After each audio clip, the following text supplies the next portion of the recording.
आज की कहानी मेरे एक दोस्त की है। बिलीव मानो कि उसकी एक कहानी जब मैंने भी सुनी तो मुझे इतनी ज़्यादा खौफनाक लगी कि मैंने फिर सोचा कि मैं क्यों ना आप लोगों को भी ये कहानी सुनाता ही चलूं। बिलीव मानो भाई, वो बताता है कि वो अपने छुट्टियों पर अपने गांव जाता है और गांव जाने के बाद एक रात अचानक से उसके चाचा के मोबाइल पे एक फ़ोन बजती है और फ़ोन में बताया जाता है कि उनके चाचा का कोई बिजनेस है जो कि उनका काम आया हुआ है। और इसी के चक्कर में वो भी सोचता है कि चलो घर बैठे बैठे मैं अपने चाचा के साथ भी चलता हूँ और उनके साथ भी थोड़ा टाइम स्पेंड हो जाएगा और थोड़ा घूम लूँगा। और फिर जाकर वो अपने चाचा से बोलता है कि चाचा मैं भी आपके साथ चलूँगा। बिलीव मानो चाचा इसके राज़ी हो जाते हैं। दोनों चाचा भतीजा दोनों साथ में जाने के लिए बिल्कुल तैयार हो जाते हैं। और वो जब जाते हैं तो बिलीव मानो रास्ते में बिल्कुल ऐसा ही सुनसान एक जंगल वाला रास्ता उन्हें मिलता है। और वो कुछ देर चलते हैं और अचानक से विश्वास नहीं करोगे उसी रास्ते पर उन्हें कुछ दूर चलने के बाद उन्हें अचानक से ढोल बाजे की आवाज़ सुनाई देने लगती है।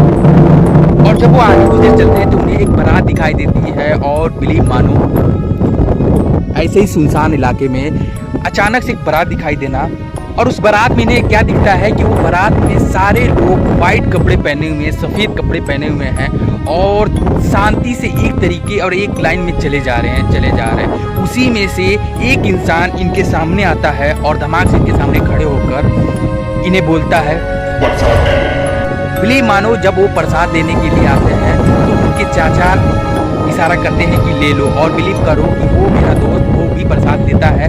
और जब उसके चाचा इशारा करते हैं कि बिल्कुल इसे खाना मत, और वो इसे नहीं खाते हैं और धीरे से अपने पॉकेट में इसे रख लेते हैं। और उसके चाचा भी इस काम को करते हैं कि उसको अपने पॉकेट में रख लेते हैं और वो आगे निकल जाते हैं। और वहाँ जाने के बाद अपनी सारी काम को कंप्लीट करने के बाद उसके चाचा और वो दोनों साथ में जब फिर वह वापस आने लगते हैं तो फिर उसी रास्ते में उन्हें फिर वही बारात दिखाई देती है। लेकिन इस बार वो बारात बिल्कुल खामोश थी। और विश्वास करो उसके चाचा एक ही बात बोलते हैं कि किसी के तरफ भी मुड़ के मत देखना, चुपचाप अपने रास्ते पर ध्यान देना और आगे चलते चले जाना। वो चुपचाप आगे चले जाते हैं और बिलीव मानो जैसे जैसे ही आगे बढ़ते हैं वो खड़ी बारात ऐसे देखती है जैसे कि एक जगह खड़े हैं और अपनी सिर को घुमाए जा रहे हैं। और ये चीज़ देखकर और बिलीव मानो जब वो बारात को पार कर लेते हैं तो उनके चाचा बोलते हैं कि अब भागना स्टार्ट करो। वो बिना एक मिनट भी गवाए वहाँ से भागना स्टार्ट करते हैं और बिलीव मानो भागते भागते अपने घर को आ जाते हैं।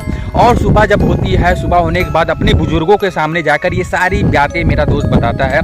तब मेरे दोस्त ये बात जाकर बताता है, फिर वहाँ के बुजुर्ग बताते हैं कि अगर आप उस वक्त ये दिए हुए अगर उनकी प्रसाद को खा लिए रहते तो आप उनके साथ उन्हीं जंगलों में कहीं खो जाते और दोबारा वापस घर नहीं आते और कभी हमें नहीं मिलते। इस तरीक़े से ये अनोखी कहानी कैसी लगी कमेंट बॉक्स में जरूर